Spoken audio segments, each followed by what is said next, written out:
ማንም በክርስቶስ ቢሆን አዲስ ፍጥረት ነው አሮጌው ነገር አልፏል እነሆ ሁሉም አዲስ ሆኗል ጌታ ይባረክ እንጸልያለን እግዚአብሔር አምላክ ሆይ ተአምረኛ አምላክ ተአምር ሰሪ ቅዱስ በተአምር አዲስ ያደረከን አምላክ ሟቹን ሰው ለዘላለም በሕይወት ኑር ያልክ ከሰማይ ወንጌል የምስራች ብለህ የተናገርከው ለሞተው ሰው ጌታ ሆይ በሕይወት ይኖር ዘንድ አዋጅ ያወጣህለት አምላካችን ወይኛ ምስክር ነን ዛሬ እናመሰግንሃለን መቃብራችንን ከፍተሃል በሕይወት አኑረህናል አዲስ መንፈስ አዲስ ልብ ሰጠህን እግዚአብሔር ሆይ ለማንም ያልሆነ ጌታ ሆይ ከሰማይ የሆነውን ድምጽ ሰማን ቃልህን ሰምቶ ሰው በሕይወት የሚኖርበትን ክብር ላንተ ይሁን ጌታ ሆይ ይሄ ቀን የተባረከ ይሁን እግዚአብሔር ሆይ የሰራኸውን ሥራ እንደገና የምናይበት ይሄን እውነት እንደገና በተከፈተ አይን የምንረዳበትን ልዩ ጸጋ በላያችን ላይ እንድታረግ በኢየሱስ ስም ጸልያለሁ ደጋግመን የሰማነው እውነት ነው ነገር ግን ጌታ እግዚአብሔር ሆይ እስኪ ገባን ተናገረን እንወድሃለን እናመልክሃለን በኢየሱስ ክርስቶስ ስም አሜን ጌታ ይባርካችሁ ማንም በክርስቶስ ቢሆን አዲስ ፍጥረት ነው አሮጌው ነገር አልፏል እነሆ ሁሉም አዲስ ሆኗል ይላል እግዚአብሔር ቃል ጌታ የተባረከ ይሁን ይሄንን አዲስ ፍጥረት ከመናገሬ በፊት መጀመሪያ እግዚአብሔር ሰውን ሲፈጥረው ከመጀመሪያው ከመጽሐፍ ማለትም ከዘፍጥረት ላይ እግዚአብሔር ሰውን ምን ብሎ እንደፈጠረው በቃ መነሻችንን ብንይዘው ደስ ይላል ጌታ የተባረከ ይሁን ስለዚህ ወደ ዘፍጥረት ምዕራፍ 1 ጋር ሄደን ቁጥር 26 እና ቁጥር 27ን ስንመለከት እንዲህ ይላል ሰውን በመልካችን እንደ ምሳሌያችን እንፍጠር ማን ነው ይሄንን ያለው የሥላሴ ጉባኤ ነው አብ ወልድና መንፈስ ቅዱስ ሰውን እንደ ምሳሌያችን እንፍጠር አለ እግዚአብሔር ጌታ ይባረክ ስለዚህ እግዚአብሔር አባት እግዚአብሔር ልጅና እግዚአብሔር መንፈስ ቅዱስ ለሰው ልጅ መፈጠር አብረው መክረዋል አብረው አድርገዋል ጌታ የተባረከ ይሁን እና እግዚአብሔር ሰውን በራሱ መልክ ፈጠረው ይላል ሰውን በምን በራሱ መልክ አሁን በራሱ መልክ ፈጠረው ሰው ማለት በእግዚአብሔር መልክ ወይም በእግዚአብሔር ምሳሌ የተፈጠረ ነው ማለት ነው ክቡር ሰው ነው እስቲ ክቡር ነን በሉ ምክንያቱም መጽሐፍ ይናገራል ክቡር የሆነ ሰው ይለዋል መዝሙር ላይ ሰው ክቡር ነው በእግዚአብሔር መልክና በእግዚአብሔር ምሳሌ የተፈጠረ ሰው ነው ታዲያ ሰው በእግዚአብሔር መልክ በእግዚአብሔር ምሳሌ ብለን ስንል ሰው እንዴት ነው በእግዚአብሔር መልክ ማለት እግዚአብሔር ስጋና ደም ነው ወይ ብለን እንጠይቃለን ይውላችሁ ሰው በእግዚአብሔር መልክና ምሳሌ ተፈጥሯል የእግዚአብሔር ባህሪ መገለጫ ነው ነገር ግን እግዚአብሔር ግን ሰው ነው ማለት ግን አይደለም ይለያያል እግዚአብሔር ሰው ነው ማለት እግዚአብሔር ሰው አይደለም ምክንያቱም ዮሐንስ ወንጌል ላይ እግዚአብሔር ምንድነው መንፈስ ነው ምንድነው እግዚአብሔር መንፈስ ነው ስለዚህ እግዚአብሔር ስጋና ደም አይደለም ነገር ግን በዚህ ስጋና ደም በሆነው ሰው ውስጥ እግዚአብሔር አምላክ የራሱን አምላካዊ ባህሪ አስቀምጦበታል ስለዚህም ሰው የእግዚአብሔር መልክና የእግዚአብሔር ምሳሌ ነው ታዲያ ይሄን ብለን ስንናገር ሰው በአእምሮ ሰው በስነ ምግባሩ ወይም በሞራላዊ ህይወቱ ማለት ነው ወይም ደግሞ ሰው በማህበራዊ ህይወቱ እንደገናም ሰው ደግሞ እግዚአብሔር በፈጠረው ነገር ላይ ሁሉ በሰጠው ስልጣን የእግዚአብሔርን ባህሪ መገለጫ ሆኗል ጌታ ስሙ የተባረከ ይሁን ይሄን እንመለከታለን በአእምሮ ብለን ስንመለከት ሰው ያስባል ሰው የመወሰን መብት አለው የመምረጥ መብትም አለው እግዚአብሔር ይመርጣል ጌታ ስሙ የተባረከ ይሁን አሜን አሜን ባካችሁ እግዚአብሔር ይመርጣል እግዚአብሔር እንደሚመርጥ ሁሉ ሰውንም እንዲመርጥ አድርጎ ነው የሰራው ጌታ የተባረከ ይሁን ሰው ሮቦት አይደለም ሰው ማሽን አይደለም ታውቃላችሁ ማሽኖች አሁን ጎማ መፍቻን ማሽን መሬት መቆፈሪያ ታረጉትም ሰው ሲሰራ መፍቻ ብሎ ከሰራው ይፈታል ያጠብቃል እንጂ ከዛ ያለፈ ነገር አይሰራም እንደዛ አይደለንም እኛ እግዚአብሔር አምላክ ልክ እንደ ማሽን እንዲ ያረጋር አይደለም የሰራን አሁን በዘመናችን ሰዎች ከዚህ ከኳንቲየም ጋራ ኮምፓቲብል እንዲሆን ሰው በአእምሮ ውስጥ ማሽን ይግባበት እየተባለ ነው አይደለም ቺፕስ ይግባበት እያሉ ነው ማለትም ኳንቲየም በጣም ያስባል ስለዚህ ወደፊት ሰው በእጁ ላይ ጋጀት አያስፈልገውም ጠረጴዛ ላይ ኮምፒውተር አያስፈልገውም እነሱ ሁሉ በጋሪ እንደመሄድ ናቸው አለ ሳይንቲስቱ በጋሪ እንደመሄድ ናቸው አሁን የሚመጣው ሳይንስ የሚገርማችሁ ነገር ነው በጣም የተራቀቀ ነው ይላል ያን የተራቀቀ ነገር የሰው አእምሮ ደግሞ ከዛ ነገር ጋር መሄድ ስለማይችል ሰውን ከዛ ማሽን እኩል ለማድረግ በሰው ጭንቅላት ውስጥ ቺፕስ ይግባ እያሉ ነው ክቡር የሆነ ሰው ላይ ሊያስገቡበት ነው ምናምን። ግን የሚገርማችሁ ነገር ነው እግዚአብሔር ግሩም ድንቅ አድርጎ ፈጥሮናል። ጌታ ይባረክ። የእግዚአብሔር ጥበብ ከሰው ጥበብ ይበልጣል። በጣም የሚገርም ነገር ነው። እና ሰው አእምሮ አለው ማለት ሰው ይለያል። ጌታ ይባረክ። ሰው ምረጥ ተብሏል። ክፉን መተው ይችላል፣ መልካሙን መያዝ ይችላል። ታስታውሳላችሁ እግዚአብሔር ሲፈጥረው ሰውን በኤደን ገነት ላይ መካከል ላይ መልካምና ክፉ የምታስታውቅ ዛፍ አለች። እሷን ብቻ አትንካለው እግዚአብሔር። እሷን በበላ ጊዜ ትሞታለህ አለው። ነገር ግን ይሄን ሁሉ ግን ብላ አለው። እስቲ ይሄን ሁሉ በሉ። አይገርማችሁም? እግዚአብሔር ይሄ ሁሉ የሚበላ ነው አለው። እቺን ግን አትብላት። እቺን አሁን እግዚአብሔር ለሰው ልጅ ምርጫን ሰጥቶታል። ማለትም እግዚአብሔርን መስማትም አለመስማትም ማሽን አይደለም ብያቸዋለሁ። ፍቅር አያስገድድም። ስለዚህ እግዚአብሔር አምላክ ሰውን ሲፈጥረው መብት ሰጥቶታል። በዛ በተፈጠረበት ቦታ ላይ እነኚህን ሁሉ በልተ በህይወት ኑር፣ እቺን ግን በልተ ግን ትሞታለህ አለው። ያንን በበላ ጊዜ ሰው እንደወደቀ ታውቃላችሁ። እና የሰው ልጅ ምርጫ እንዳለው አእምሮ እንዳለው መጽሐፍ ቅዱስ ይናገራል። ለዚህ ነው መጽሐፍ ቅዱስ ክቡር የሆነው ሰው የሚጠፋ እንስሳ መሰለ ብሎ በመዝሙር ላይ የሚናገረው ምንድነው? እግዚአብሔር በመልኩና በምሳሌ የፈጠረው ሰው ያንን ክብር እየገፋ ሲሄድ፣ ኢየሱስን እየገፋ ሲሄድ እግዚአብሔር ምን ይለዋል? ያንን ክብር የጠላ ሰው ታውቃላችሁ። ሰዎች ኢየሱስ ክርስቶስን በቃን ሲሉ እንስሳ ነው የሚሆኑት። ሰው መሆናቸው ያበቃል። ጌታ እግዚአብሔር ከዚህ ጠብቆናል። ሌላው ሰው የሥነ ምግባር ችግር የለበትም። እግዚአብሔር አምላክ ሞራላዊ ህይወትን ሰጥቶታል ሲፈጥረው። ጌታ ስሙ የተባረከ ይሁን። ሞራላዊ ህይወት ማለት የሰውን የእግዚአብሔርን ጽድቅ የእግዚአብሔርን ፍጹም ነገር ለመፈለግ በውስጡ እግዚአብሔር አምላክ ያስቀመጠበት ነገር አለ። ጽድቅን፣ ቅድስናን ወይም የእግዚአብሔርን ባህሪ ለመላበስ አይነት ነገር እንዲፈልግ አድርጎ የተሰራ ፍጡር ነው። ጌታ የተባረከ ይሁን። እና ይሄን ትመለከታላችሁ በስነ ምግባር እግዚአብሔር በሞራላዊ ህይወት እንደሰራው እና ሰው ከክፉ እንዲሸሽ መልካም ነገር እንዲፈልግ ክፉን ክፉ እንዲል መልካም እንዲል በውስጡ እግዚአብሔር አምላክ የሰጠው የቅድስናም ህይወት እንዳለ ትመለከታላችሁ። ሌላው ማህበራዊ ህይወት ሶሻል ላይፍ ሰው አለው። ሶሻል ላይፍ ብለን ስንናገር ሰው ብቻውን ይሆን ዘንድ መልካም አይደለም ያለው እግዚአብሔር ነው። በኤደን ገነት ውስጥ እያለ ሰው ብቻውን ይሆን ዘንድ መልካም አይደለም። አያችሁ መጀመሪያ እግዚአብሔር አምላክ አብ ወልድና መንፈስ ቅዱስ በሄቨን ውስጥ አሉ፣ ህብረት አላቸው። ያ ህብረት ሰው ውስጥም አለ። ታውቃላችሁ ዛሬ ሰው ብቻውን እኖራለሁ በሬን ዘግቼ ሰው አልፈልግም ብሎ ማለት ሲጀምር ያ ሰው ችግር አለው ማለት ነው አይደል? በስነ አእምሮ ጥናት አንድ ሰው አልፈልግም ብቻዬንም ሆነው እኔ በሬን ዘግቼ እቀመጣለሁ ለብቻዬ ማለት ሲጀምር እግዚአብሔር መልካም አይደለም ነው የሚለው። ጌታ ስሙ የተባረከ ይሁን። ለአዳም ራሱ እግዚአብሔር አምላክ ሔዋንን የሰጠው ጌታ የተባረከ ይሁን። ሔዋንን ሰጠው ለአዳም እና እግዚአብሔር ራሱ ከአብ ወልድ መንፈስ ቅዱስ ህብረት እንዳላቸው ሁሉ ሰውም ሲፈጠር በኤደን ገነት ውስጥ ለህብረት የተፈጠረም ጭምር እንደነበረ ታውቃላችሁ። እግዚአብሔር አምላክ ማምሻውን ይወርድ ነበር ይላል። ከአዳም ጋር ከነ ሔዋን ጋር ህብረት እንደነበረው ኃጢአት በሌለበት ሲዝን ውስጥ አዳም በበጎ ህሊና በሚመላለስበት ጊዜ ከእግዚአብሔር ጋር ጥሩ ህብረት እንደነበረው ትመለከታላችሁ። ያ ሁሉ የምንመለከተው ምንድነው? እግዚአብሔር አምላክ ማህበራዊ ኑሮን ለሰው እንደሰጠው የእግዚአብሔር መልክና ምሳሌ ወይም የእግዚአብሔር አሻራ በሰው ህይወት ውስጥ እንዳለ ትመለከታላችሁ። ሌላው ስለ ግዛት ነው። ሰው እንዲገዛ ሆኖ የተፈጠረ ፍጡር ነው። መጽሐፍ ቅዱስ ሲናገር ኤደን ገነትን እግዚአብሔር ከፈጠረና ከሰራ በኋላ ሰውን ምንድነው ያለው? ብዙ ተባዙ ምድርንም ሙሏት ካለው በኋላ እግዚአብሔር አምላክ እንደገናም ደግሞ እቺን ምድር ኤደን ገነትን እንዲሰራት እንዲያበጃት ተሾሟል ይላል እግዚአብሔር ቃል። ማለትም በፈጠረው ፍጥረት ላይ ሁሉ እግዚአብሔር ሾሞታል። መጽሐፍ ቅዱስ ሲናገር ታስበው ዘንድ ሰው ምንድነው ይላል እና በእጆች ስራ ላይ የሾምከው ትጎበኘው ዘንድ እግዚአብሔር አምላክ በፈጠረው ፍጥረት ላይ ሁሉ ሰውን ሾሞታል። አሁን የዚህ ዓለም ገዢ ማን ነው? የዚህ ዓለም ገዢ ማን ነው? ሰይጣን ነው። አያችሁ ሰይጣን አልነበረም። ግን እግዚአብሔር ሲፈጥር ግን መጀመሪያ ግን አዳም በዚህ ምድር ላይ ገዢ ነበረ። በሰማዩ በምድሩ ከምድር በታች ባለው ነገር ላይ ሁሉ ባለ አደራ፣ ተንከባካቢ፣ ጠባቂ ሆኖ ነበር የተፈጠረው። አዳም በኃጢአት ምክንያት ያንን መብቱን ለሰይጣን ሰጠ። ነገር ግን በክርስቶስ ደግሞ አሁን ካሸናፊ ይበልጠናል። ክብር ለሱ ይሁን። ጌታ የተባረከ ይሁን። ስለዚህ ይሄ ሁሉ የእግዚአብሔር ባህሪ መገለጫ ነው። ነገር ግን መጽሐፍ ቅዱስ ሲናገር ማንም በክርስቶስ ቢሆን አዲስ ፍጥረት ነው። ማንም በክርስቶስ ቢሆን አሁን ማንም በክርስቶስ ቢሆን ብሎ ሲናገር እግዚአብሔር ቃል ላይ ሰው አዲስ መሆን የሚችለው በራሱ ብርታት በራሱ ችሎታ አይደለም፣ በራሱ ዕውቀት አይደለም። ሰው አዲስ መሆን የሚችለው ከእግዚአብሔር ጋር በእምነት ባለው ግንኙነት ነው። ሰው አዲስ መሆን የሚችለው እግዚአብሔር በሰው ውስጥ በሚሰራው ስራ ነው።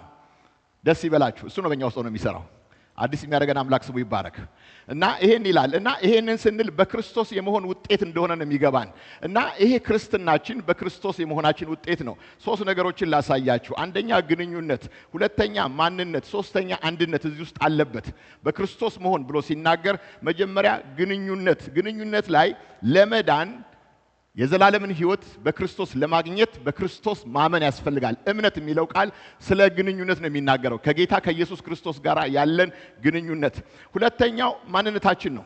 ይሄ ማንነት የሚለው ቃል ማንነት ራሳችን የምናመጣው ማንነት አይደለም። መጽሐፍ ቅዱስ ስለኛ ማንነት ሲናገር እግዚአብሔር ስለኛ ማንነት ሲያብራራ ከኋላ ታሪካችንን ይዞ አይደለም አዲስ ሊያረገን ሲሰራ። ቆይ መስፍንን አዲስ ላደርገው ፈልጋለሁኝ። ያለፈው ታሪኩ እንዴት ነበር? ጥሩ ሰው ስለነበረ ነው። አንዳንድ ሰዎች የሚሉ ሰዎች አሉ፣ ጥሩ ስለነበርኩ ይሄን አስበው ነው እግዚአብሔር ዛሬ በክርስቶስ ያደረገኝ የሚሉ ሰዎች አሉ። ያለፈው ጥሩነትና መጥፎነትህ፣ ስኬትህና ውድቀትህ ወይም ባለፈው ጊዜ የነበረ ሁኔታ ሰዎች ስላንተ ያወሩት ወሬ ሁሉ እሱ አይደለም በክርስቶስ አዲስ ያደረገ። በክርስቶስ ነው የሆንከው። በቃ ያለፈው ታሪክህ እግዚአብሔር አሁን ለሰራው ድንቅና ተአምር ስራ ምንም የረዳው እርዳታ የለም። ኃጢአተኛን ነው እግዚአብሔር ያጸደቀው። ግማሽ ኃጢአተኛ ሩብ ኃጢአተኛ የሚባል ነገር እግዚአብሔር የለውም። ሁሉም ኃጢአተኛ ነው። የእግዚአብሔር ክብር ጎሎታል። አንድ ጊዜ መሰክራለሁ ብዬ ተሳስቼ መሰከርኩ መሰለኝ አንድ ቦታ እና ስመሰክር ያለፈው ህይወቴን ሁሉ መናገር ጀመርኩ። ስናገር ቁጭ ብሎ የሚሰማኝ ወንድም ነበር እዛ ጋር። ከዛ በኋላ እጁን አነሳ። እኔ መሰክራለሁ አለ። ተነስቶ ወጣ እዚህ ጋር። እኔ እንደ መስፍን ስላልሆንኩ እግዚአብሔርን አመሰግናለሁ አለ። መጀመሪያ ሲመሰክር ከኔ ነው የጀመረው። አንተ ኃጢአተኛ ነህ። ትንሽ ጊዜ ነው የቆየውና በጣም የሚመካ ልጅ ነበረ። አሳዘነኝ። በኋላ አንድ ሀገር ሄዶ ሊያገለግል እሱም ራሱም እንደው ብዙ ኃጢአት ታሪክም ተሰርቶበት ተመልሶ መጣ። ሲመጣ ፓስተር ቁጭ በል አለው። ቁጭ በል ሲለው እኔና ፓስተር ተመሳሳይ ነው። ፓስተር አሁን ነኝ። እኔና መስፍን ኃጢአተኛ ነን ማለት ጀመረ። ሁላችንም ኃጢአተኛ ነን። አሜን አሜን። የእግዚአብሔር ምሕረት ያገኘን ሁላችንም ነን። ጌታ የተባረከ ይሁን። አያችሁ ምንም ሰው ለዘላለም ህይወቱ ካለፈው ህይወቱ ሊመካበት የሚችል እንዲህ ስለሆንኩ ነው ዛሬ እንዲሆንኩት የሚባል ነገር እግዚአብሔር ጋር የለም። እግዚአብሔር ጋር ሁላችንም ኃጢአትን ሰርተናል። የእግዚአብሔር ክብር ጎሎናል። ግማሽ ኢየሱስ የሚያስፈልገው የለም። ሩብ ኢየሱስ የሚያስፈልገው የለም። ኢየሱስ ለሁላችንም ያስፈልጋል። አሜን አሜን። ባካችሁ ድሮ እንደውም እኮ በጣም የሚገርማችሁ ነገር እኮ ባለፈው እንዲነበርኩ አሁን እንዲነበርኩ የሚባል ምስክርነት ነበር እኮ ቸርች ውስጥ ይመሰከር ነበር ማንም ሳይፈራ። አሁን ግን ማን ያበዳል የሚሉ ሰዎች አሉ። እንዴ አትመሰክሩ ሲባሉ አንዳንድ ሰዎች እንዴ አሁን ታሪኬ ለሰው ልናገር ማን ያበዳል? ተከርኖ ይብሰል። ባካችሁ መስክሩ። በኢየሱስም መስክሩ። አሜን አሜን። መስክሩ። እንዴ መስክሩ። መድኃኒት አገኘኝ ኢየሱስ አገኘኝ በሉ። ግድ የላችሁ ሳትዋሹ ሳትጨምሩ ነገሩን ለማድመቅም አትሞክሩ። ግን የሆነውን ነገር ግን አውሩ ለእግዚአብሔር ክብር። ከዚህ ጉድ የወጣው ሰው ነኝ እና ማንነታችሁ የሚብራራው ባለፈው ታሪካችሁ አይደለም። ማንነታችሁ የሚብራራው ጌታ ይመስገን በክርስቶስ እግዚአብሔር በሰራው ስራ ብቻ ነው። ካለፈው የለም። መጽሐፍ ቅዱስ ለዚህ ነው ማንም እንዳይመካ ብሎ የሚናገረው። ከኋላ ትምክህት የለበትም። ሌላው ስለ አንድነት ነው የምናወራው እና ከክርስቶስ ጋር አንድ መንፈስ ነን። አንድ መንፈስ ነን በሉ። አንድ መንፈስ ነን ስንል ምን ማለታችን ነው? የእግዚአብሔርን ህይወት ተካፍለናል። ሁላችንም የእግዚአብሔርን ህይወት ዞይ ዘዶይ የእግዚአብሔር ህይወት ነው። የእግዚአብሔርን ህይወት ተካፍለናል። እያንዳንዳችን አሁን በክርስቶስ ስንሆን ህይወት አለን። ያ ህይወት የዘላለም ህይወት ይባላል። የዘላለም ህይወት ደግሞ የእግዚአብሔር ህይወት ነው። በጣም የሚገርም ነገር የእግዚአብሔርን ህይወት ተካፍለናልና ከሚጠፋው ክፍል አይደለንም፣ ከሚኖረው ነን። ጌታ ይባረክ። እና አዲስ ህይወት የእግዚአብሔር ስጦታ ነው። እግዚአብሔር የሰጠን ስጦታ ነው። ስለማይነገር ስጦታው እግዚአብሔር ይመስገን። ጌታ ስሙ የተባረከ ይሁን። ልናብራራው ስለማንችለው ዘላለም ህይወት እግዚአብሔር ሆይ ስምህ ይባረክ። አያችሁ መጽሐፍ ቅዱስ በወንጌል አላፍርም ይላል። አናፍርም በወንጌል። አስቀድሞ ለአይሁድ ቀጥሎ ለግሪክ ሰዎች የእግዚአብሔር ኃይል ታውቃላችሁ። አስቀድሞ ለአይሁድ ቀጥሎ ደግሞ ለአህዛብ ለኛ ምንድነው እሱ? የእግዚአብሔር ኃይል ነው። ምኑ? ወንጌሉ ምን ያደርጋል? ያድናል። ጌታ የተባረከ ይሁን። አያችሁ ወንጌሉ ከላይ ከሰማይ ነው የመጣው። የምስራቹ የመጣው ከምድር አይደለም፣ ከላይ ከሰማይ ነው የመጣው። የምስራቹ ብሎ እግዚአብሔር አምላክ ወደኛ ጋር መጣ። አስቀድሞ ለአይሁዶች ነው፣ ለእምነት አባቶች እግዚአብሔር በገባው ፕሮሚስ ቃሉን ሳያጥፍ እነሱ ጋር መጣ። እንደገናም ደግሞ ከዛ ደግሞ እንደገና ለኛ መጣ ወንጌል። ያ ወንጌል ምንድነው? ያድናል። ኢየሱስ ያድናል። ጌታ ይመስገን። ታዲያ ይሄ አዲስ ፍጥረት የሚለው ቃል በጣም ልናሰምርበት ይገባል። የለውጡ ልብ እሱ ጋር ስለሆነ አሁን አዲስ ፍጥረት የሚለው ቃል ቀለም እንደመቀባት አይደለም። ቤት አሁን በሚያረጅበት ጊዜ ግድግዳው ይፋቃል እና ስቱኮ ጄሶ ይደረግና ከዛ ቀለም ይቀባባል። እና አሁን ቤቱ አዲስ ሆነ ይባላል። እግዚአብሔር እንደዚህ አይደለም ይቀባባን። ዝም ብሎ ላያችንን ቀባብቶ አይደለም አዲስ ያደረገን። ከውስጥ ወደ ውጭ ነው። ጌታ የተባረከ ይሁን። አዲስ ነው። ጌታ የተባረከ ይሁን። እንደ ፍራሽ አዳሽ አይደለም ብያቸዋለሁ። ይሄ ቆርቆሮም በያይዶ አዲስ ዕቃ አረጋለሁ እንደሚባለው እግዚአብሔር አምላክ ዝም ብሎ በያይዶ ያመጣው ፍጥረት አይደለም። ይሄ መለኮታዊ የሆነ እግዚአብሔር ኃይል እኛ ውስጥ ገብቶ ነው አዲስ። ዋው ጌታ ኢየሱስ። እና ይሄ አዲስ ፍጥረት አዲስ ነው። ይሄን የእግዚአብሔር ቃል ዳግም መወለድ ነው የሚለው። ዳግም መወለድ አያችሁ፣ በመጀመሪያ እግዚአብሔር አምላክ እኛን የወለደው ስንፈጠር መጀመሪያ ከስጋ እናትና ከስጋ አባት ነው ተፈጠርን። ያ ወገኖቼ የሚሞት ሰው ነው። የሚገርማችሁ ግን እግዚአብሔር ግን በኃጢአት ምክንያት የሚሞተውን ሰው ደግሞ ድጋሚ የእግዚአብሔርን ሕይወት ሊያካፍለው ሲፈልግ በወንጌል አላፍርም አዲስ የምስራች። ያ የምስራች ምንድነው? ዳግም ተወለደ ነው የሚባለው። ያ ዳግም በክርስቶስ ስናምን ተወለድን ማለት የደምና የስጋ ውጤቶች አይደለንም። ከስጋ እናትና ከስጋ አባት አይደለም። ዮሐንስ ወንጌል ላይ እንደሚናገር ከእግዚአብሔር ተወለድን። እግዚአብሔር አባት ሆነ፣ እኛ ልጆች ሆንን። ጌታ ስሙ የተባረከ ይሁን። ወገኖች ይሄ ነገር በደንብ ገብቶናል። ከእግዚአብሔር ተወልዳችኋል። እግዚአብሔር አባባ ነው። ጌታ ስሙ የተባረከ ይሁን። በመንፈስ ተወልዳችኋል። ይሄንን ነው የሚናገረው። ይሄንን በሚገባን ቋንቋ ዳግም ተወለደ፣ ሁለተኛ ጊዜ ተወለደ። አሁን ቤተክርስቲያን ውስጥ ወገኖች ትልቁ ጸሎት ወገኖች አንዳንድ ጊዜ ዳግም መወለድ ያልገባቸው ሰዎች አሉ። ግን ቸርች ውስጥ ግን ክርስቲያን የሆኑ ቸርች ውስጥ ክርስቲያን የሆኑ ነገር ግን ዳግም ያልተወለዱ ሕይወታቸው ውስጥ ምንም አይነት ለውጥ የሌለ አይነት ሰዎች አሉ።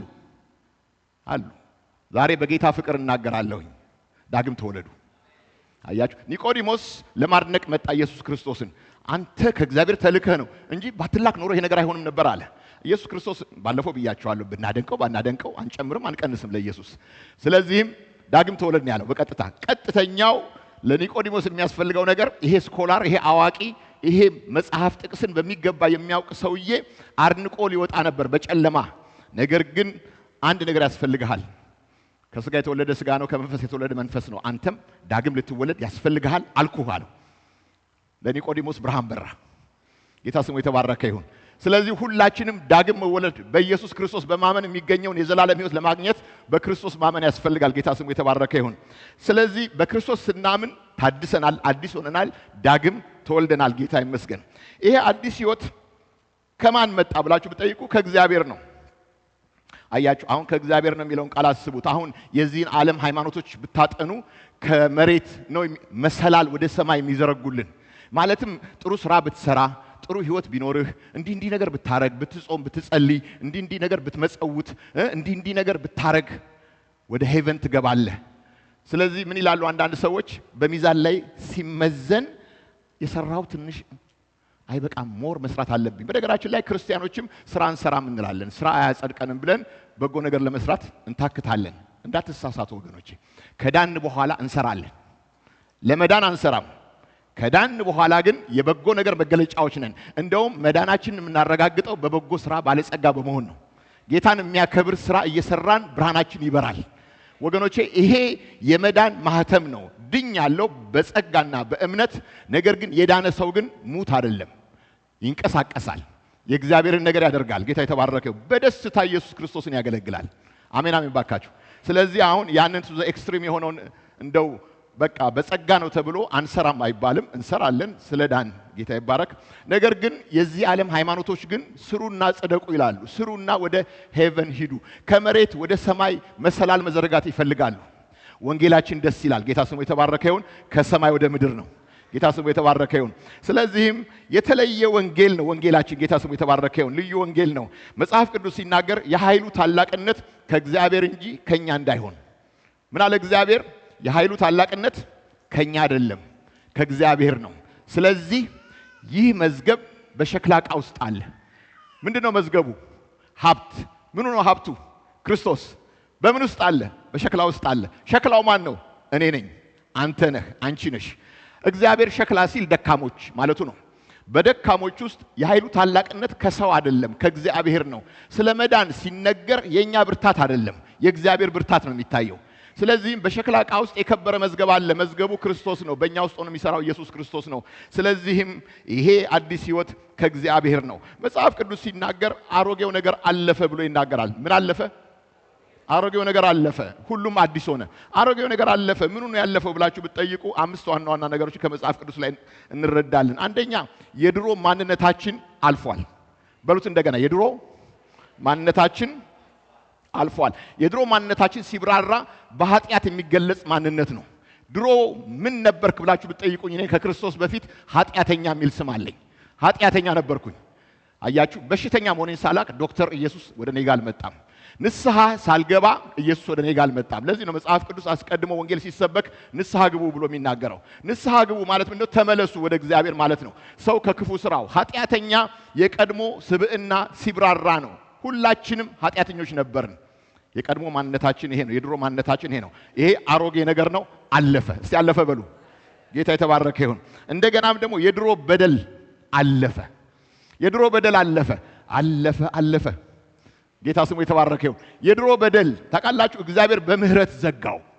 ጌታ ስሙ የተባረከ ይሁን። አቤት መሐሪ እግዚአብሔር። ታውቃላችሁ፣ ዛሬ ይቅር የምንለው እኛ እኮ ይቅር ስለተባልን እኮ ነው።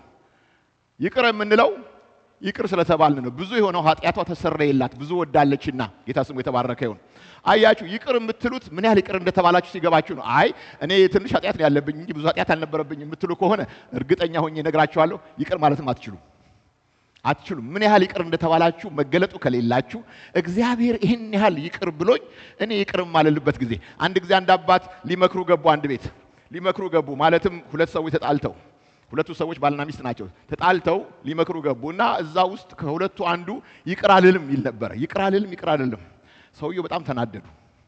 አባት ናቸው እኮ፣ የስንት ዓመት ሰባኪ ናቸው እኮ እና በጣም እናከብራቸው አባት ናቸው አሉ። ጉረኛ፣ ምን ሆነ ነው ደግሞ ይቅር ማትለው? አንተ በጌታ ነህ ጉረኛ አሉ። ሶስተኛ ጉረኛ ሲሉ አባዬ ይቅር እላለሁ አሉ። ጌታ እንኳን ገባው ሳይወጡ እንኳን ገባው። አንድ ክርስቲያን ይቅር አልልም የሚል ከሆነ ጉረኛ ነው። ምን ያህል እግዚአብሔር ይቅር እንዳለው አያውቅም። ገብታችሁ ነገሩ። ሰው በደል ከቆጠረ እርግጠኛው እነግራችኋለሁ፣ በደል ቆጣሪ ሰዎች ከሆናችሁ ምን ያህል ይቅር እንደተባላችሁ። እልፍ ኃጢአታችሁ ይቅር እኮ ተብሏል። ማለት ልትከፍሉት የማትችሉትን ዕዳ እግዚአብሔር ሰርዞላችኋል። እንኳን ቆማችሁ አይደለም በዳዴ ብትሄዱ የማትከፍሉትን ዕዳ፣ ለዘላለም ሞት ወደ ሲኦል ሊያስገባችሁ የሚችል ዕዳ በእግዚአብሔር ቅድስና ፊት ጠብታ ታውቃላችሁ። 9 ጥሩ ነገር ኖሯችሁ አንድ ጠብታ መርዝ እዛ ውስጥ ብትገባ ያ ውሃ እንዳለ ይደፋል። በእግዚአብሔር ፊት ጽድቅ የመርገም ጨርቅ ነው። ማንም ሰው ንጹህ ነኝ ብሎ ሊቆም አይችልም።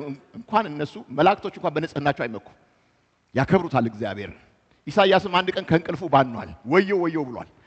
ገብቷችኋል? የእግዚአብሔርን ጽድቅ፣ የእግዚአብሔርን ቅድስና፣ የእግዚአብሔርን ንጽህና፣ የእግዚአብሔርን ታላቅነት ሲመለከት በእግዚአብሔር ፊት ለካ ሁሉም እንደምናምን ነው።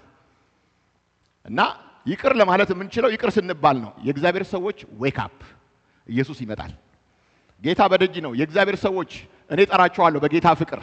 ይቅር ባለማለት መንፈስ፣ ባለፈው ሳምንት ጌታ በብዙ ተናግሮናል። ይቅር ባለማለት መንፈስ የምትመላለሱ እህቶችና ወንድሞች፣ እንደ ቀላል የምትቆጥሩ ይቅር አለማለትን እንደ ቀላል ነገር የምትቆጥሩ ሰዎች ጌታ ከእንቅልፋችሁ ይቀስቅሳችሁ። መንፈስ ቅዱስ ትላንት ስጸልይ ነው ጉረኛ የሚለውን ቃል ያስታወሰኝ። የዛሬ 35 ዓመት ነው የሰማሁት የእኚህን አባት ንግግር፣ ግን እሱን አስታወሰኝ። ሰው ይቅር ካላለ ጉረኛ ነው። አልገባውም፣ ጌታ ምን ያህል ይቅር እንዳለው አልገባውም። ስለዚህ ሁለተኛው እሱ ነው። ሌላው ሶስተኛው አለፈ ብለን የምንለው የድሮ ጌታ።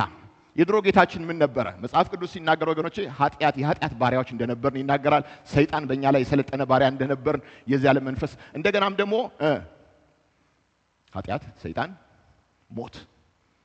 ሞት በእኛ ላይ የሰለጠነ ነበር። እንደዛ ነበርን። ገብቷችኋል? የዚህ ሁሉ ባሪያ እነኚህ ሁሉ ተጭነውን ምንም ነፃነት የሌለን ሰዎች ነበርን። መጽሐፍ ቅዱስ ሲናገር የድሮ ጌታ ወደቀ። አሁን ጌታችን አይደለም አባት አለን። በጣም ደስ የሚለኝ ነገር ታውቃላችሁ? አሁን ኢየሱስ ጌታዬ ነው፣ እግዚአብሔር ጌታዬ ነው። ከዛ የሚበልጥ ደግሞ አባትነቱ አለ። ምን ያህል ሪሌሽናል እንደሆንን፣ ምን ያህል ቅርቤ እንደሆነ ጌታ የምረዳበት ነገር አለ። አሁን ከላይ የባርነት መንፈስ ነፃ እንደወጣሁኝ የማቀበት መረዳት አለኝ። ጌታ ስሙ የተባረከ ይሁን። የድሮ ጌታችሁ አለፈ።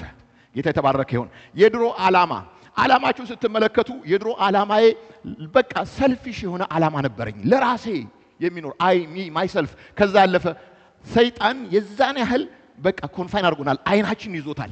ከራሳችን ያለፈ እንዳናስብ። ገብቷችኋል ነገሩ? ሰው ራሱን ወዶ ያጣዋል ነው የሚለው መጽሐፍ ቅዱስ። እና አያችሁ ክርስቶስ ወደኛ ሲመጣ አንዱ የፈታን ነገር ከራሳችን ነገር ነው የወጣ ነው። ስለኔ እሱ ያስባል።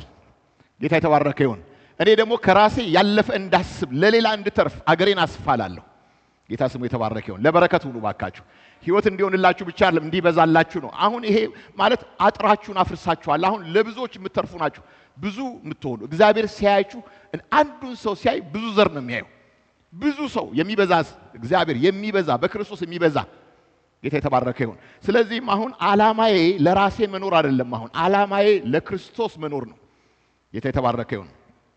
እና ይሄ ማለት እንግዲህ አለፈ ብለን ስንናገር ሁሉ ነገር አልፏል አሁን በእኛ ህይወት የለም ማለት አይደለም ወገኖቼ። በእኛ ህይወት ስጋና መንፈስ አለ። መንፈስ በስጋ ላይ፣ ስጋ በመንፈስ ላይ እርስ በርሳቸው ይቀዋወማሉ።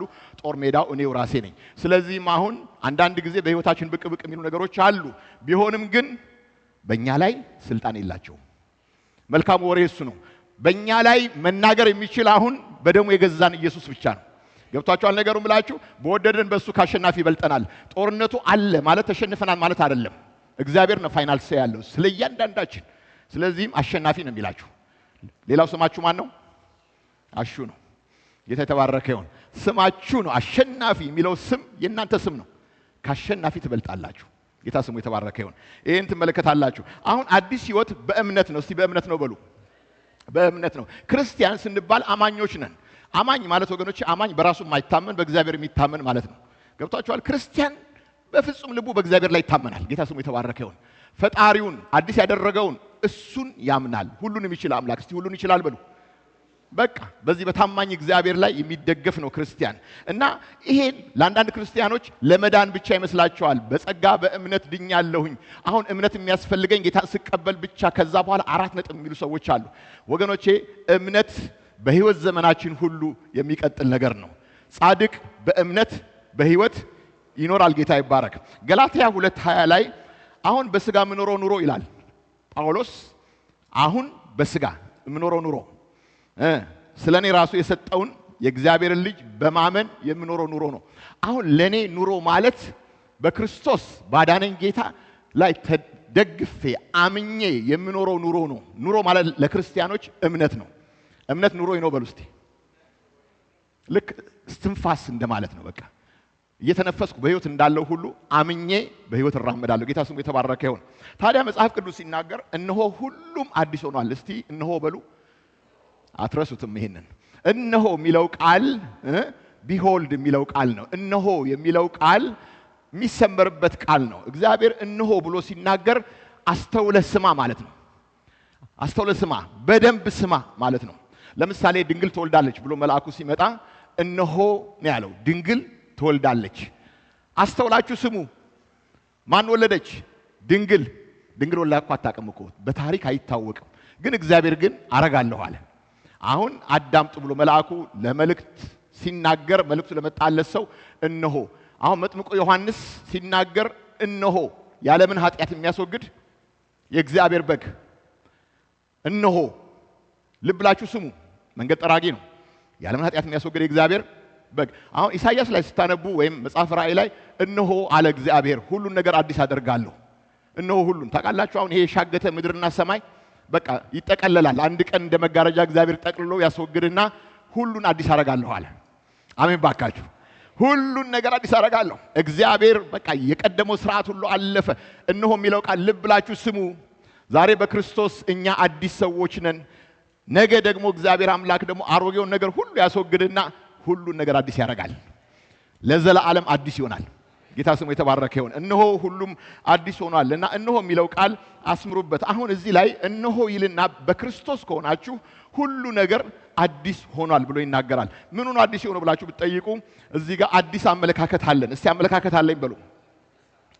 አሁን ራሴንና ሌሎችን ሰዎች የማይበት አመለካከቴ ተቀይሯል በክርስቶስ ከሆንኩ በኋላ። ታውቃላችሁ አሁን ሰዎችን የምናይበት አስተያየት፣ ነገሮችን የምናይበት፣ ዓለምን የምናይበት አስተያየት ሁሉ የተቀየረ አስተያየት ነው። ማለትም መጽሐፍ ቅዱስ ሲናገር አይኖቻችን ተከፍተዋል። አሁን ልክ የሥጋ አይን እንዳለን ሁሉ መንፈሳዊ አይንም አለን። አሁን በመንፈሳዊ አይናችን አሁን በላይ ያለውን ፈልጉ፣ በላይ ያለውን አስቡ። አሁን የምናስበው ወይም የምናየው ነገር በመንፈሳዊ አይናችን የሚጠፋውን ነገር ብቻ አይደለም፣ የዘላለሙንም ማየት እንችላለን። አሁን አሜን ባካችሁ። ክርስቶስ ባለበት ያለውን ለማየት አይኖቻችሁ ኢየሱስን ተመልከቱም ይላል። በላይ ያለውን ፈልጉ፣ በላይ ያለውን አስቡ። ከሞት የመለየትን ያህል ከዚህ ዓለም በእምነት ተለይታችኋል። አሁን እኔ ምድር ላይ አለሁ፣ ለጊዜው አለሁ፣ ትራንዚት ነው። ግን የሚገርማችሁ ነገር ግን በእምነት ግን አሁን ከሞት የመለየትን ያህል ተለይቼዋለሁ። እዛ ነው የሚታየኝ፣ እዛ ኢየሱስ ባለበት። ጌታ የተባረከ ይሁን። ይሄ እውነት ነዋ፣ የእግዚአብሔር ቃል ነው የሚለው። ወገኖች በኋላ እመጣበታለሁ፣ ቸኮልኩኝ እና በላይ ያለውን አስቡ። ሌላው አዲስ ምኞት አለን። አዲስ ምኞት አለን። እስቲ ምኞቴ አዲስ ነው በሉ። ምክንያቱም እግዚአብሔር የሚፈልገውን ነገር መፈለግ ጀምረናል። አሁን በክርስቶስ ከሆነ በኋላ አሁን መጽሐፍ ቅዱስ ሲናገር የእግዚአብሔር ፍቃድ ምን እንደሆነ አስተውሉ እንጂ ሞኞች አትሁኑ ይላል። አሁን የእግዚአብሔርን ፍቃድ የሚፈልገው ማን ብላችሁ ጠይቁ። አዲሱ ሰው ነው። አዲሱ ሰው እንደ አሮጌው ሰው አይደለም። ቀድሞ ዛሬ ለዓለማውያን ሰዎች አሁን የእግዚአብሔርን ፍቃድ ምን እንደሆነ አስተውሉኝ ሞኞች አትሁኑ ብትሏቸው የምን ፍቃድ ይላሉ? የራሳቸውን ፍቃድ ነው የሚፈልጉት። እኛ ግን የእግዚአብሔር ፍቃድ ፍጹም ነው፣ በጎ ነው፣ ደስ ያሰኛል። የእግዚአብሔር ፍቃድ እግዚአብሔር ለኛ የሚያስበው ሐሳብ ይበልጣል። እኛ ለራሳችን ከምናስበው አባት አለን። እግዚአብሔር ወገኖቼ የሚያይልን ነገር ይበልጣል። ስለዚህ መጽሐፍ ቅዱስ ሲናገር አዲሱ ሰው አዲስ ምኞት አለው፣ ማለትም የእግዚአብሔርን ፍቃድ። እንደገና አዲስ ዓላማ ደግሞ አለን። እስቲ አዲስ ዓላማ በሉ ባካችሁ። አዲስ ዓላማ አለው። አዲስ ዓላማችን ብለን ስንመለከት ህይወታችን በዘላለሙ ነገር ላይ ትርጉም አለው። ጌታ የተባረከ ይሁን። ዓላማችን በጣም የሚታየው ነገር ይሄ አሁን በአይናችን የምናየው ነገር በሙሉ ጊዜያዊ እንደሆነ ገብቶናል። እስቲ የሚታየው የጊዜው ነው በሉ። የማይታየው የዘላለም ነው። በጣም የሚገርም ነገር ነው። የማይታይ አለ ወገኖቼ፣ በመንፈስ አይናችን የምናየው አለ። የማይጠፋው እሱ ነው። ይሄ ጊዜያዊ ነው። ስለዚህ አሁን እኛ በጊዜያዊ ነገር ታስታውሳላችሁ። ሎጥ በቃ ምረጥ ሲባል አብርሃምና ሎጥ ሲመርጡ ሎጥ ተመለከተ እና ለከብቶች ያለ ለምለም ሳር ውሃ አለው፣ ለከብቶች ግጦሽ ጥሩ ነው። ነገር ግን ቦታው ሰዶም ነው እና ሎጥ በቃ በሚታየው ነገር ነው የሄደው እና እንደምንም ብሎ እሱና ልጆቹን ሚስቱ እንኳን እዛው እስክትቀር ድረስ ሰዶም ላይ ከባድ ችግር ውስጥ ነው የወደቀው። አብርሃም ግን አንተ ምረጥ የፈለከውን ለኔ ደግሞ አለ። ብቻ በአብርሃም ቋንቋ ብናገር እግዚአብሔር ይምረጥልኝ። ጌታ ስሙ የተባረከ ይሁን። ምድረ በዳም ቢሆን እግዚአብሔር ከሰጠኝ ያለመልመዋል።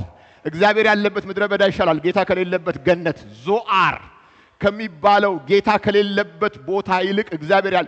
አሁን ክርስቲያኖች ደስ የሚላችሁ ነገር አዲስ ዓላማ አለን። ማለትም ዓላማችን የሚገርማችሁ ነገር ነው። በቃ የማይታየው እግዚአብሔር ያየልንን ነገር የማየት አቅም አለን። ጌታ ስሙ የተባረከ ይሁን። ሌላው አዲስ ግንኙነት ነው። እስቲ አዲስ ግንኙነት በሉ።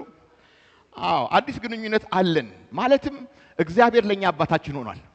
ታውቃላችሁ ለዚህ ዓለም ሰዎች እግዚአብሔር ፈጣሪያቸው ነው። ቢያምኑም ባያምኑም ቢክዱትም ስቲል ስለካዱት ፈጣሪነቱ አይሰረዝም። ስለዚህ ፈጣሪ ማለት መብታቸው ነው። ነገር ግን በክርስቶስ ለሆናችሁት ግን እግዚአብሔር ፈጣሪያችሁ ብቻ አይደለም፣ አባባም ነው፣ አባታችን ነው። ወገኖች የአባትነትና የልጅነት ግንኙነት በክርስቶስ ብቻ የሚገኝ ነገር ነው። የእግዚአብሔር ልጆች ይባሉ ዘንድ ስልጣንን ሰጣቸው። ለማን? ለተቀበሉት፣ በስሙ ለሚያምኑት እግዚአብሔር ስልጣንን ሰጠ። አሁን የልጅነት ስልጣን ቀላል ስልጣን እንዳልሆነ አስተውሉ ወገኖቼ። ልጅ መባል ሁልጊዜ እለዋለሁኝ ከመላእክት እግዚአብሔር ልጅ የለውም። ዕብራውያን አንቡ። ከመላእክት እግዚአብሔር ወራሽ የለውም። አንቡ የእግዚአብሔርን ቃል። የእግዚአብሔር ልጅ ክርስቶስ የእግዚአብሔር ልጅ ነው። እኛም በክርስቶስ የእግዚአብሔር ልጆች ነን፣ ወራሾችም ነን። ለመላእክ ያልተሰጠውን ክብር ሰው ሆይ ላንተ ሰጥቶሃል እግዚአብሔር ካስተዋልክ። መላእክቶች ወገኖቼ ወራሾች አልተባሉም፣ ልጆችም አልተባሉም። መጽሐፍ ቅዱስ ግን እግዚአብሔር የኛ አባታችን ነው፣ እግዚአብሔር ለኛ ፈጣሪያችንም ነው። ስለዚህ አዲስ ግንኙነት፣ አሮጌው ነገር ካሳለፈ በኋላ እግዚአብሔር አዲስ ግንኙነት። ከዛ የመጨረሻው አዲስ መዳረሻ ነው። አዲሱ መዳረሻ ምንድነው? አገራችን። እስቲ አገራችን በሉ።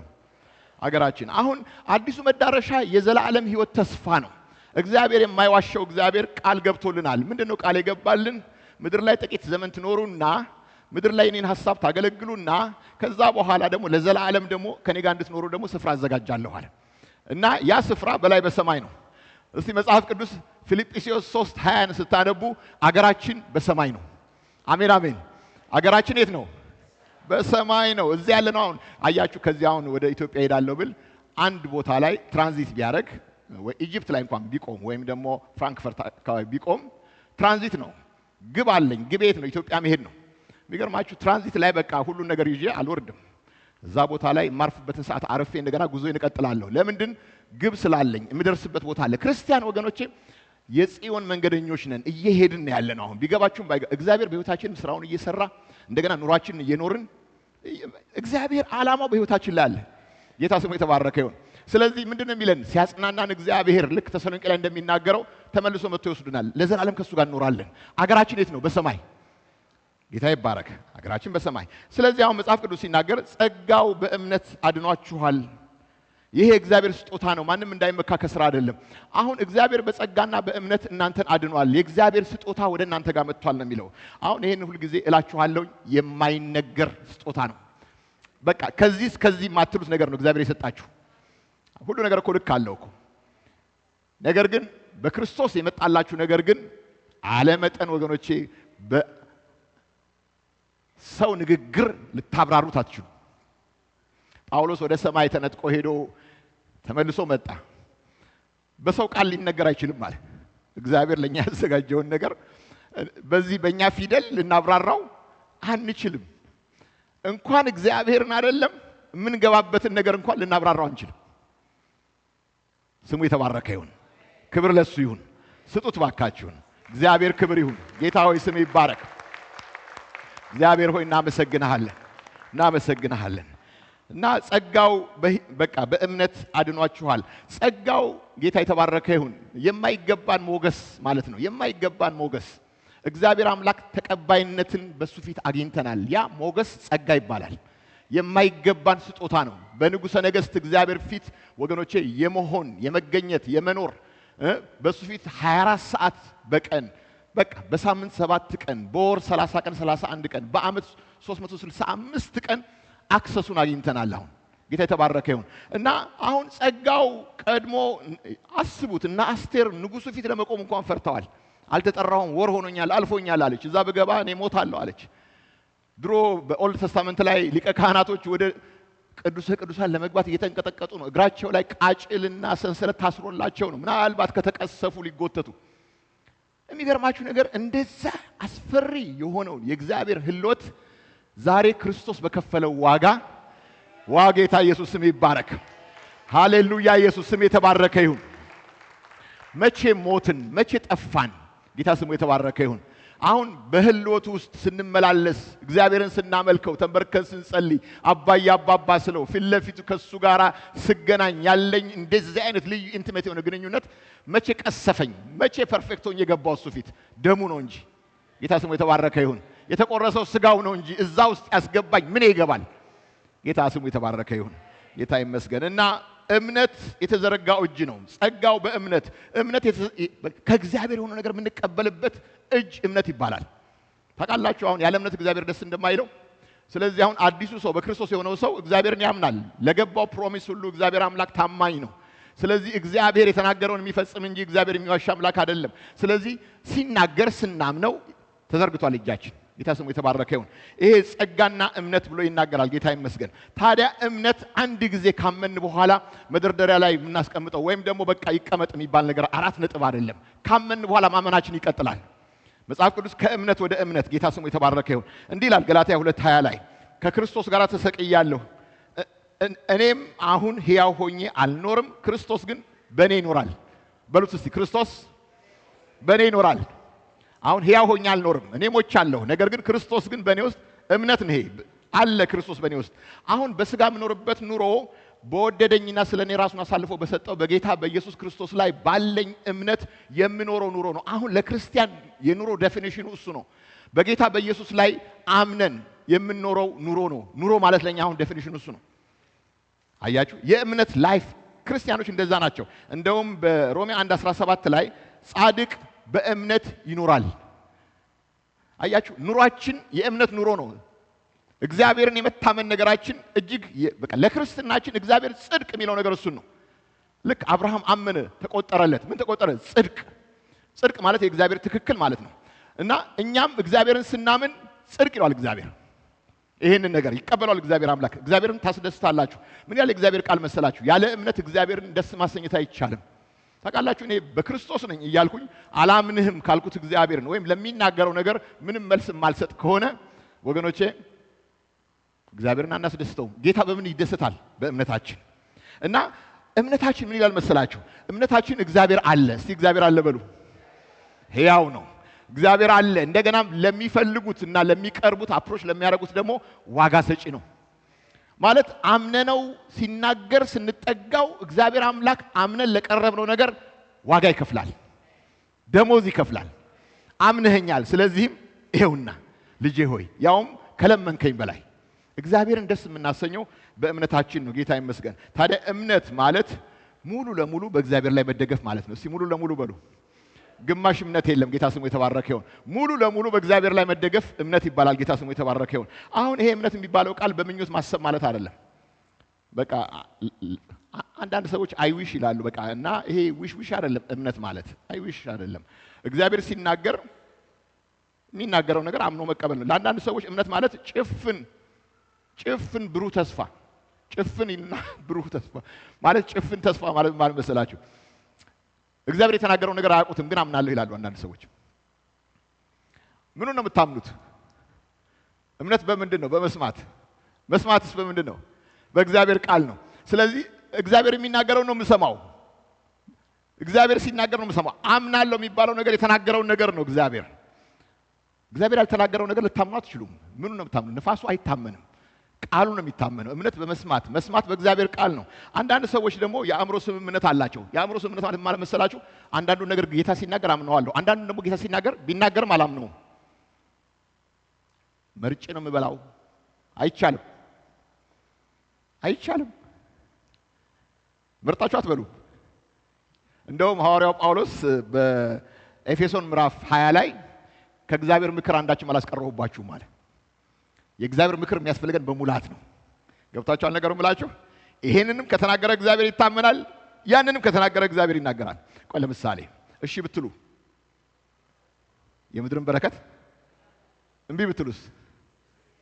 ሁለቱም ይታመናል። ግን እሺ እላለሁ እኔ ሁለቱም ግን እግዚአብሔር ነው ያለው። አሁን በኤልያስ ጊዜ ታስታውሳላችሁ? ኤልያስ በነበረበት ዘመን ታውቃላችሁ? ህዝቡ የቃል ኪዳን ህዝብ ሆኖ በዓል እግዚአብሔር ነው እንደሚል። በዓል ማለት የኤልዛቤል አምላክ ነው። በዓል ማለት ጋድ ኦፍ ፈርቲሊቲ ነው እና በቃ ማህፀን የሚከፍት ነው። እንደገናም የምድር እርሻም የሚባርክ ነው። በጊዜው እንግዲህ የሰው ሀብት እርሻ ነው። ስለዚህ እርሻችሁን ይባርካል ማን? እግዚአብሔር አይሉ በዓል። ኤልዛቤል 850 ነቢያቶች አሏት። 450 አክቲቮች፣ 400 ደግሞ እንደገና አብረዋት የሚበሉ 850 ነቢያቶች። እነኚህ ሁሉ የሚሰብኩት ይህን ስብከት ነው። በዓል ያኑርልን ዝናቡን የሚያዘንበው ይላሉ። አንድ የእግዚአብሔር ሰው መጣ። በጣም ይገርማችሁ። እግዚአብሔር አንድ ሰው አንድ ቀናተኛ ሰው ለእግዚአብሔር ቀንቻለሁ የሚል ሰው አስነሳ። አሁን ይሄ እግዚአብሔር ሰው ከእግዚአብሔር ቃል ላይ ነው ያወጣው። ይሄ ህዝብ ሲያመልከኝ ሰማይ ይከፈትለታል፣ ዝናብ ይዘንብለታል። ነገር ግን ይሄ ህዝብ ግን ጣዖትን ካመለከ ግን እኔ ሰማዩን እዘጋለሁ የሚለውን ጥቅስ አየ ኤልያስ። ጌታ ሆይ ላንተ ቀንቻለሁ አለ። ይሄ ህዝብ እንኳን አንተን አያመልክህም፣ በሁለት ሐሳብ ነው የሚያነክሰው። ሰማዩን ዝጋበት አለ። ምን ስላመነ ነው? ቃሉን ስላመነ ነው። ይሄ ህዝብ እግዚአብሔርን አላመልክም ካለ፣ እየባረከው ካላመለከ ኤልያስ ጋም ችግር ይመጣል፣ ረሃብ ይመጣበታል። ያውቃል እሱም ራሱ። እግዚአብሔር ጻድቅ ሲራብ ዘሩ ሲለምን አላየውም አልሰማሁም። እግዚአብሔር ይጠነቀቅልኛል ነው ነገሩ። ግን እንደ ቃሉ ግን ጸለየ። ለምንድን ነው የጸለየው? ሰማይን ዝጋባቸው ብሎ ህዝቡ እንዲጠፋ ነው፣ ህዝቡ እንዲመለስ፣ ወደ እግዚአብሔር እንዲመለስ። 3 ዓመት ተኩል ወገኖቼ ከባድ። እስቲ የእናንተ አምላክ ዝናቡን ያዝንብ ተብሎ ኤልያስ ሰማዩን አጥብቆ ጸለየ ነው የሚለው። ምን አይነት ቅናት ነው ታውቃላችሁ? ለእግዚአብሔር ቀናሁኝ፣ በቃ ይዘጋ እግዚአብሔር አለ። በቃ ድርቅ ይምጣ አለ በምድሪቷ ላይ። በጣም የሚገርምት ቃሉን ስላመነ ነው። ከዛስ በኋላ ምን ሆነ ህዝቡ? በኋላ በቃ እስቲ በዓል አምላክ ከሆነ በዓልን አምልኩ፣ እስከ መቼ በሁለት ሐሳብ ታነክሳላችሁ አላቸው። እግዚአብሔር አምላክ ከሆነ እግዚአብሔር ይመለክ፣ እነኛም ነቢያቶችን ሁሉ ሰብስቡና አምጡ አለ። ሰምቶ በእሳት የሚመልስ እሱ አምላክ ይሁን፣ ሕያው አምላክ እሱ አምላክ ይሁን። ስለዚህ አሁን ተወራረደ፣ ኤልያስ ተወራረደ። ታውቃላችሁ አሁን መጀመሪያ የእናንተ ተራ ተባሉ። እነሱ ጋር አምላክ የለም፣ አይሰማም። ቢጸጉሩ የለም፣ ተኝቶ ይሆናል ቀስቅሱ የለም። ከዛስ በኋላ እንደገና ደግሞ ተራው ደረሰ የኤልያስ። በሉ እንግዲህ መሰዊያው ይሰራ። ከዛስ በኋላ እንደገና እንጨት ከመረብረቡ በፊት ውሃ ሙሉበት አለ። ታውቃላችሁ ከስር እሳት አስቀምጠ ነው እንዳይባል፣ ቤንዚን አስቀምጠ ነው እንዳይባል ውሃ ሙሉበት። እስኪ በቃቸው ድረስ ውሃ ሞሉበት። ከዛ በኋላ እንጨቱን ረበረበ። ከዛም እንደገና 12ቱም ነገድ፣ ከዛ በኋላም መስዋዕቱን፣ ከዛ በኋላ እግዚአብሔርን አጭር ጸሎት። እግዚአብሔር እኔ አንተ ባሪያ እንደሆንኩኝ በእርግጥም አንተ ብቻ እግዚአብሔር እንደሆንክ ይታወቅ ዘንድ በእሳት ይሄን መስዋዕት እግዚአብሔር ጌታ ስሙ የተባረከ ይሁን ላሰችው ይላል። ጌታ የተባረከ ይሁን እና እግዚአብሔር እሱ አምላክ ነው ብሎ ባፍንጫቸው ወደቁ ይላል። የኤልያስን ሕይወት ስመለከት የሚያስደስተኝ ነገር ኤልያስ የእግዚአብሔርን ቃል በሙላት ነው። ጌታ ይባርካችሁ። ስለዚህም የአእምሮ ስምምነት አይደለም። እግዚአብሔር ደስ የሚለኝን አመልካለሁ፣ በዚህ ደስ የማይለኝ ሳይሆን ጌታ የሚናገረው ቃል በሙሉ እናምናለን። ይሄ ማለት ንቁ መታመን፣ ንቁ መደገፍ በእግዚአብሔር ቃል ላይ። ጌታ ይመስገን። ታውቃላችሁ አሁን አንድ ሰው ወንበር ሊገዛ ሄደ። ወደ ወንበር ቤት ቢሄድ ወንበር ቤት ሄዶ አንድ ቆንጆ በብረት ፍሬም የተሰራ ወንበር አየ እና እኔ አለ ሰውየው 150 ፓውንድ ነኝ አለ። 150 ፓውንድ ስለሆንኩኝ እኔ መሸከም ይችላል አለ። ጠንካራ ወንበር ነው አለ። እንደገና ወንበሩን ሲመለከተው ደግሞ በጣም ውብ ነው፣ ቆንጆ ነው፣ ይመቻል፣ እንደ ሶፋም ነው፣ በደንብ የሚመች ወንበር ነው። አሁን ይሄ ሰው በቃ በእውቀት ደረጃ የወንበሩን ጥንካሬ ያውቋል። ስሜቱ ላይ ደግሞ ይመቸኛል ብሏል። ካልተቀመጠበት አያውቀውም። ካልተቀመጠበት አያውቀውም። ስለ ወንበሩ እውቀት አለው። ስለ ወንበሩም ጥሩ ስሜቶች አሉት። ከለሩ ያምራል፣ የሚመች ወንበር ነው ሲቀመጡበት። እስቲ ቁጭ ያላችሁበትን ወንበር አስቡት። የሱ አይነት ነው እና እናንተ አሁን ፈርታችኋል። አሁን ይሄ በብረት ፍሬም የሆነ ቆንጆ አይነት ስፖንጅ ያለው በቃ ብትሰጉ ኖሮ እርግጠኛ ነኝ ስትቀመጡ እንዲይዛችሁ ነው የምትቀመጡት፣ ሲሰበር ለማምለጥ። ግን ስላመናችሁ ግን በደንብ ተቀምጣችኋል። በእግዚአብሔር ላይ እንደዚህ መደላደል ነው እምነት ማለት። በተናገረው ቃል ላይ እንደዚህ ማረፍ ማለት ነው። እግዚአብሔር ሲናገር ሰማነው። እግዚአብሔር ሲናገር ልባችንን ነካው። እግዚአብሔር ሲናገር ደግሞ በቃ አክት አደረግን። በተናገረን ቃል እርምጃ ወሰድን። ያ ማለት ወገኖቼ እምነት ይባላል። እምነት ማለት በቃ የአእምሮ ጉዳይ ብቻ አይደለም፣ የልብ ስሜታችን ጉዳይ አይደለም። ቆንጆ ቃል ነው። ዛሬ ስብከቱ ጥሩ ነበር ምናምን ማለት ብቻም አይደለም። የሰማነውን እውነት በህይወታችን ውስጥ አፕላይ ስናደርገው የሚገርማችሁ ነገር እውነተኛ አማኝ እንሆናለን። እግዚአብሔር ይባርከን። ጌታ ይመስገን። እና ስለ እምነት ታዲያ ስትመረምሩ እንደዚህ አሁን ደካማ ብትሆኑ እምነታችሁ እግዚአብሔር መቼም እምነታችንን ይፈትናል። ሰይጣን ለክፋት ይፈትናል። እግዚአብሔር ደግሞ እምነታችንን ለማሳደግ ይፈትናል። አሁን ድካም ቢመጣ ምን ታደርጋላችሁ? ድካም ቢመጣ ጳውሎስ ይውላችሁ የደከመበት ጊዜ ነበረ። ከባድ ችግር ውስጥ አልፏል። እና እግዚአብሔር ምን አለው መሰላችሁ? ጸጋዬ ይበቃሃል አለው። ኃይሌ ባንተ ድካም ይፈጸማል። አሁን ስደክም ምንድነው መፍትሄው? እውነተኛ አማኝ የሆነ ሰው ሲደክም መፍትሄው ወደ እግዚአብሔር መቅረብ ነው። ሊያበረታን የሚችል እሱ ነው። ኃይል ከእግዚአብሔር ይመጣል። ጌታ ስሙ የተባረከ ይሁን። ለደካሞች እግዚአብሔር ኃይልን ይሰጣል። ስለዚህ ምን ማድረግ አለብኝ? ስደክም እኔ ጌታ ሆይ ድካም ይዞኛል፣ ድምፄን ማሰማት አቅቶኛል፣ ወድቅ ያለሁኝ ጌታ ሆይ ስማኝ፣ የምመራበትን በጣም ደስ የሚለኝ እኮ ስብከት ላይ ስገባ የሚመጡልኝ ዜማዎች ናቸው። በጣም ደስ ይለኛል። በሆነ ነው ነግራችሁ፣ እኔ ቀልዴን አይደለም። ኖርማሊ ይሄ አሁን የድሮ ብስራተ ወንጌል ነው። እግዚአብሔር ገና በጌታ ሳልሆን የልጅነት ድምጽ ነው እግዚአብሔር። እኔ ጌታ ሆይ ድካም ይዞኛል እና መዝሙሩ ሲዘመር ቃል ምን ማለት እንደሆነ እንኳን አላውቅም። አሁን ትዝ አለኝ። አሁን ታውቃላችሁ ስንደክም ምንድነው የምናደርገው ብላችሁ ብታስቡ ወደ እግዚአብሔር መቅረብ ነው። በቃ ኃይል እግዚአብሔር ጋር አለ። ስለዚህ አንድ ሰው ደከምኩ ብሎ ብቻ ስለ ድካሙ እያወራ አይቀመጥም። አቤት ችግሬ፣ አቤት በቃ መከራዬ፣ አቤት ድካሜ አይደለም። ወደ እግዚአብሔር ቀርባለሁ። ኃይል ከእግዚአብሔር እግዚአብሔር ይሰጣል ኃይል። ስትጨነቁስ እምነታችሁ በሱም ይፈተናል። ስትጨነቁስ አያችሁ መጽሐፍ ቅዱስ ወደ እሱ ቅረቡ፣ በነገር ሁሉ በጸሎት በምልጃ ከምስጋና ጋር ለእግዚአብሔር ልመናችሁን አስታውቁ፣ በአንዳች አትጨነቁ ይላል እና አትጨነቁ። አእምሮን የሚያልፍ የእግዚአብሔር ሰላም ልባችሁንም ሐሳባችሁንም ይጠብቃል በጌታ በኢየሱስ ክርስቶስ። ስለዚህ ጭንቀትን ለማስወገድ መንገዱ ወደ እግዚአብሔር መቅረብ ነው። አሁን እምነት አለኝ ወደ እግዚአብሔር። አያችሁ በዚህም በዛም አንዳንድ ጊዜ እኮ ታውቃላችሁ ነፍሳችንን ሊያስጨንቅ ጠላት የማያመጣው ማዕበል የለም። የምስራቁ ሳያልቅ የምዕራቡ፣ የምዕራቡ ሳያልቅ የሰሜኑ፣ በቃ አንዱ ላይ እንደዚህ ተደራርቦ ይመጣል። በዛ ሰዓት አሁን ወይኔ ብሎ አይደለም። ገብታችኋል ነገሩ? ቅድም ብሏል ወንድማችን፣ በጨነቀኝ ጊዜ ሁሉ እግዚአብሔርን ጠራሁት። እግዚአብሔር ይጠራል ጭንቀት ሲመጣ ከምስጋና ጋር። እምነታችሁ እዛ ላይ ተፈትኖ ያልፋል። በጨነቀው ጊዜ እኔ ጋር መጣ ይላል እግዚአብሔር። ጭንቀትን በሙሉ ገለባ ያደርገዋል እግዚአብሔር። ወይም ደግሞ ባያስወግደውም እንኳን ከእግር በታች ያደርገዋል። ማዕበሉ ላይ እነ ጴጥሮስን ያራመደ እግዚአብሔር ችግሩም ሳይሄድ እንኳን በችግሩ ላይ ያራምዳል። ጌታ ስሙ የተባረከ ይሁን። እሺ መንገዱን ሳታውቀው ስትቀርስ፣ መንገድ ሲጠፋስ መጽሐፍ ቅዱስ ሲናገር እግዚአብሔር መንገድ ያሳያል። አንዳንድ ጊዜ እንቀድማለን እግዚአብሔርን፣ አንዳንዴ ወደ ኋላ እንቀራለን። አንዳንድ ጊዜ መስቀለኛ መንገድ ላይ እንቆማለን። በዚህ እንሂድ በዚህ እንሂድ፣ ጌታ ሆይ ግራ ገባኝ ትላላችሁ። መጽሐፍ ቅዱስ በራስ ማስተዋል ትደገፍ ይላል። በመንገድ ሁሉ እሱን እወቅ፣ እሱ ደግሞ ያደርግልሃል፣ ያንተን ጎዳና ያቀናልሃል። ስለዚህ አሁን መንገድ ሲጠፋ ዝም ብለህ በመሰለኛ አትሄድም።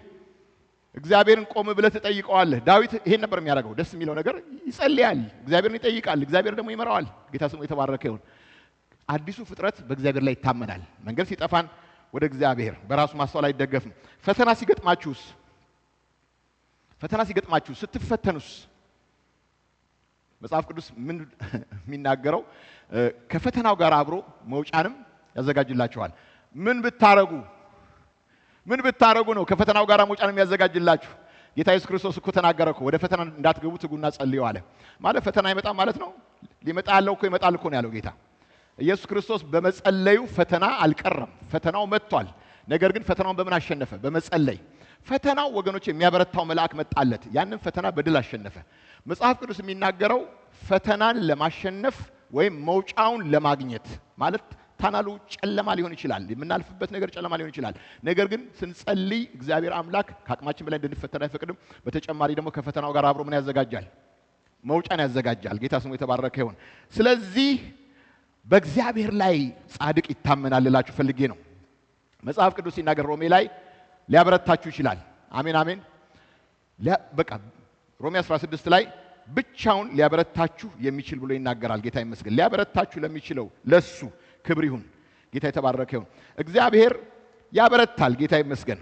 ያበረታል ስላችሁ እንዴት ነው የሚያበረታን ብላችሁ ብትጠይቁ፣ አንደኛ እግዚአብሔር አምላክ እያጸደቀን፣ እስቲ እያጸደቀን በሉ፣ እያጸደቀን መርገማችንን ወስዶ ጽድቁን ሰጥቶን እግዚአብሔር አምላክ ጌታ ስሙ የተባረከ ይሁን ያበረታል። እግዚአብሔር አምላክ ይቀድሳል። መቀደስ የእግዚአብሔር ኃይል ነው። ታውቃላችሁ ብዙ ሰዎች መቀደስ በራሳቸው ኃይል የሚቀደሱ ይመስላቸዋል። ኖ፣ እግዚአብሔር ነው የሚቀድሰን። በእግዚአብሔር ላይ ራሳችንን ጥለን ነው። እግዚአብሔር ነው የቅድስና ጉልበት፣ እሱ ነው የሚቀድሰው። መሰዊያውም እሱ ነው። እግዚአብሔር ፊት ቀርበን ነው የምንቀደሰው። ቅድስናን ከባድ የምናደርገው በራሳችን ኃይል ስናደርገው ነው። ከባድ ነው። እንደዛ ከሆነ ፊደልን ህግ በቃ የህግ ፕሪንሲፕል ይሄን አደርጋለሁ የምትሉ ከሆነ ቁጠሩ፣ ሳታረጉ ትሄዳላችሁ፣ አትችሉትም። ግን በሱ ላይ ስናርፍ ግን ቀላል ነው። እና ቅድስና ይሄ ነው ማለት እግዚአብሔር አንደኛ ነገር እኛን ለመቀደስ መጀመሪያ በክርስቶስ የተከፈለው ዋጋ ነው የሚናገር። ይቅር ማለቱን እንደሚወደን እንደማይለወጥብን ለኛ እንደሚራራ እግዚአብሔር አምላክ አሁንም አለሁ እንደሚል በችግራችን ጊዜ እግዚአብሔር ብቻችን እንደማይተወን ያ ነገር ሁሉ በልባችን ላይ ካረፈ የሚገርማችሁ ነገር ነው የቅድስናው ኃይልም አብሮ ይመጣል እዛ ውስጥ። እግዚአብሔር የማይለወጠው እግዚአብሔር አይዞህ እያለ ይቅር እልሃለሁ እያለ እወድሃለሁ እያለ አሁንም ልክ እንደ አባካኙ ልጅ እየሮጠ ወደ እኔ እግዚአብሔር ለኔ ግድ የሚለው እንዴ ምን አይነት ፍቅር ነው የእግዚአብሔር ፍቅር! እኔ ከአእምሮዬ በላይ ነው፣ አይገባኝም። ከአእምሮ በላይ ነው የሚለው መጽሐፍ ቅዱስ። በተለይ ኤፌሶስ 3:20 ስታነቡ ከአእምሮ በላይ እግዚአብሔር ምን ያህል ነው የሚወዳችሁ ብላችሁ ብትጠይቁ ከአእምሮ በላይ ነው የሚወደን። ስለዚህ እግዚአብሔር አምላክ ስወድቅም ይገባዋል፣ ስነሳም ይገባዋል፣ ስበረታም ስደክምም ይገባዋል። ስለዚህ በሱ ፍቅር ላይ ካረፍኩኝ እንዴ ይሄን ያህል የሚጠነቀቅልኝና የሚወደኝን ጌታ እንዴት ነው የማሳዝነው? አይሆንም። ገብታችኋል ነገሩ? ሰው በክርስቶስ መወደዱን ካወቀ ጌታ ለሱ እንደዛም ሆኖ ከገባው ለእግዚአብሔር ቅድስና ጉልበት ነው የሚሆነው፣ ኃይል። አሜን አሜን። የመቀደስ ኃይል እግዚአብሔር ይሰጠናል። ጌታ ይመስገን። እና ወንጌሉ ኃይላችን ነው። ሌላው ያረጋግጥላችኋል። እርግጠኛ ነን በሉ እስቲ፣ እርግጠኛ ነን በሉ። እንገባለን። ጌታ ይባረክ። አያችሁ አሁን እግዚአብሔር አምላክ መጨረሻ ላይ እያረጋገጠ ነው የሚመራን። ምንድነው ማረጋገጥ ማለት? መጨረሻ ግብ ያለን ሰዎች እንደሆነ እግዚአብሔር አምላክ ወገኖች አገራችንን በሰማይ እንደሆነ መድረሻ እንዳለን እርግጠኛም እንደሆነ ነው ጌታ የሚናገረን። በነገራችን ላይ መዳናችን አስቀድሞ ያወቃቸውን ጠራቸው፣ የጠራቸውንስ አጸደቃቸው፣ ያጸደቃቸውንስ አከበራቸው። ፋይናሊ ሩጫችን ክብር ነው፣ የልጁን መልክ መምሰል ነው። ኮምፕሊሽኑ እሱ ነው። በእናንተ መልካም ስራ ጀመረ እስከ ኢየሱስ ክርስቶስ ቀን ድረስ ሊፈጽመው እንዲችል ተረድቻለሁ። ምንድነው የሚፈጸመው ነገር? በቃ እሱ ፊት ስንቆም ግሎሪየስ ነው። እኛም ተለውጠን እሱን መስለን ቁጭ ነው። ይሄ የመጨረሻ ግባችን ነው። ጌታ ስሙ እና ወንጌል ይሄን ሁሉ ሊያበረታችሁ ይችላል። ጌታ ስሙ የተባረከ ይሁን። ይሄ እግዚአብሔር አምላክ በእኛ ውስጥ ሊሰራው የሚችለው ነገር ነው። ጌታ ስሙ ይባረክ። እና እንዲህ ልበላችሁ፣ አሁን ሲበላሽብን እግዚአብሔር አምላክ የሰራውን ስራ እናስብ። አሁን ለኤርሚያስ አንድ ነገር አለው እግዚአብሔር፣ ወደ ሸክላ ሰሪ ቤት ሂድ፣ እዛም ሄደ ቃሌን እነግርሃለሁ አለው። እና ምን እንደሚነግረው አያውቅም፣ ምንም ቃል የለውም። ነቢዩ እንደታዘዘው ሸክላ ሰሪ ቤት ሄደ።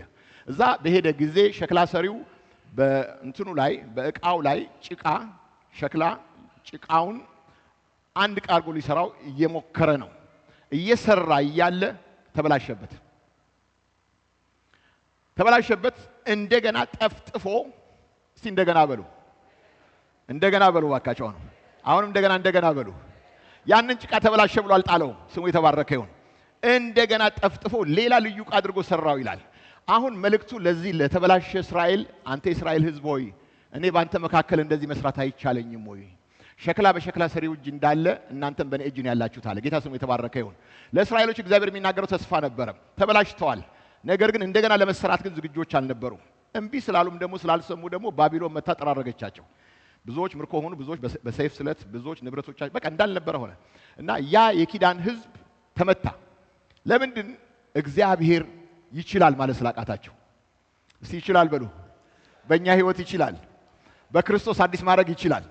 ጌታ ስሙ የተባረከ ይሁን። አዲስ አድርጎ ሊሰራን ይችላል። አሁን አያችሁ የእግዚአብሔር ችሎታ ላይ መደገፍ። ክርስትና ማለት በቃ በእምነት ጀምረን በእምነት የምንጨርሰው ነገር ነው። የተበላሸ ነገር አለ፣ ይችላል እግዚአብሔር። ጌታ ስሙ የተባረከ ይሁን። እየተሰራን እያለን አሁንም አልሆን ያለን ነገር አለ፣ የሚታገለን ነገር አለ፣ ይችላል እግዚአብሔር። ጌታ ስሙ የተባረከ ይሁን። እንደው እግዚአብሔር ይችላል ወይ ተብሎ የሚጠየቅ አይደለም። እርግጥ ይችላል። አሜን፣ ይችላል። ባካችሁ ተነሱና ቁሙና እንጸልያለን። ጌታ